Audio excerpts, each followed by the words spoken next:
Alright, so I got a couple movies here to show you for this haul video. Just two. And I'll have another smaller haul video this week for pre-orders. I have a few pre-orders this week, but I think one's going to end up on back order. The other one's shipping right now, and then the other one's not supposed to arrive till later. So I'll just show you these. I got King Kong, the Warner Archive release of this. So if you don't know, this is the original King Kong from the 30s, by the way. Essentially, Warner Brothers had put this out on Blu-ray originally, because of course they did. It's a classic movie. It's a big deal. And I actually had that Blu-ray. I got rid of it because I was probably like 8 or 9 when I watched it. And I thought this movie was boring. It doesn't have that much King Kong, so I donated it. Big regret with that, right? Because it's a classic. So when this movie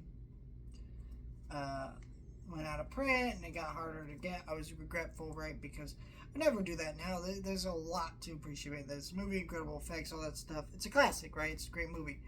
And now being the cinephile I am, I have appreciation for that sort of thing. And so when this was basically Warner Archive put this back into print, and I think it's unfortunate that it had to be Warner Archive of all people, because this is a mainstream movie. You could easily put this into the store, but I don't know, maybe they just thought the market isn't there anymore. I think the market is. I think they could have done 4K with this, upgrade this, right? Yeah, it's a lot of money, but it's fucking King Kong, man. It's a classic. It's still referenced to this day, right? And not even like just because there's other King Kong movies. This specific version of King Kong is still referenced. So, as far as I know, this is the exact same Blu-ray. It's still got commentaries about visual effects and some documentaries, making ofs, all that stuff. Tons and tons of special features right here. You can pause it and look at all that. But I love the artwork here, right? Classic movie poster. You get the Warner Archive disc. I grabbed this finally because I meant to grab this a while ago, but it was on sale for $10. It's been like $15, which isn't a bad deal, right? But $10 could not beat this. Great classic movie in the collection for $10. Next one here is a DVD, and I bought The Incredible Hulk. 2 full movies, double feature sets. So basically, right now, my nighttime show when I go to bed, like it'll be like 9 o'clock at night, and I need like an episode of a show I can watch. It's been The Incredible Hulk. I've been binging through that whole series. I'm like still on the first season, right? But I'm still binging through it. And in that Blu-ray set, it has the first 2 movies that started the show, and then it has all the episodes. But what it does not have is The Incredible Hulk Returns, The Trial of the Incredible Hulk, and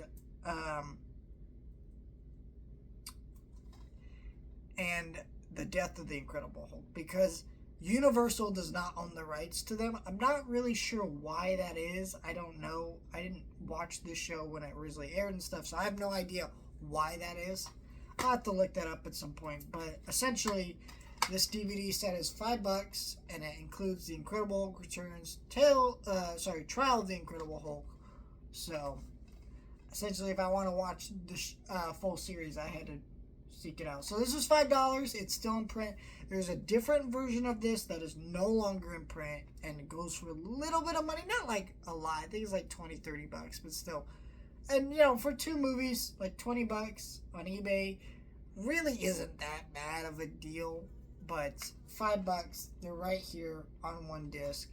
And they're like hour and a half movies, so like 3 hours of content on one disc. That's actually not too bad, and I can't imagine these look super good. I would love to see these get a Blu-ray. It's probably never going to happen. This is put out by Image Entertainment and Lakeshore Entertainment. I've never heard of them, so I don't think this is ever going to Blu-ray release like that series. And then I ordered The Death of the Incredible Hulk, the other movie that caps off the whole series. which wasn't intended to cap off the whole series. It just ended up that way because basically they made the movie Death of the Incredible Hulk. Bill Bixby got, and I think it was Bill Bixby or Luke Ferrigno, I can't remember which one. Ended up in not great shape, and it led to the that movie being the final movie in the series. There was going to be the Death of the Incredible Hulk, and then the Incredible Hulk Lives or something like that. But it didn't end up being that way, so I don't know. But I ordered that one. I think that one was put out by 20th Century Fox, and that's why that's not out anymore, because Disney's not going to reprint that. So that one I ordered off of eBay from a Goodwill. I'm waiting for that one to ship out, and then whenever I get that, I'll show that off. That one was a little more pricey. It was like $22 for one movie, and it's DVD, so was not happy about that, but it was as cheap as I could find it, and I really want to watch the whole series with the movies. I don't just want to be missing part of the collection, And honestly, been rewatching the show, it's been really great, because I've not really realized how great this show was. It really is. If you don't know the show, it's basically Bruce Banner is not the character in the show. It's David Banner, because basically the creators, network executives or whoever greenlit the show, they did not like the idea of calling Bruce Banner because they thought it was too gay sounding, which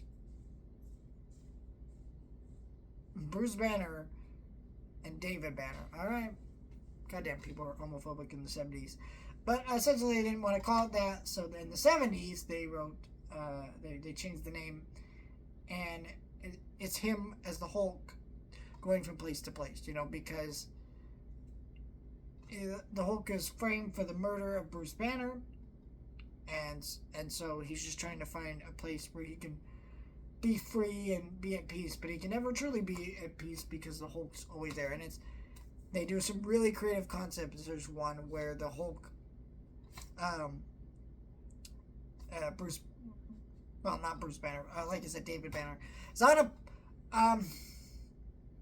he's on a plane. I forget what the reason is, and they has to land the plane, but then he turns into the Hulk, and that complicates things. There's one that's like a whole,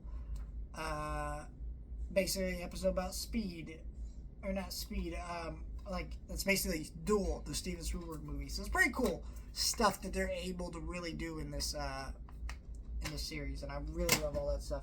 So I don't know, if you've never seen the show, yeah, it's got some cheesy stuff. The Hulk part of it isn't the greatest, right? Because it was probably awesome back in the 70s, but now it's like, it's worth checking out. Anyways, that's a lot of rambling. That's a lot of talking. Did not expect this video to be like 10 minutes long almost for just 2 items, but I had a lot to say about them, so I want to talk, and that's what I'm going to do.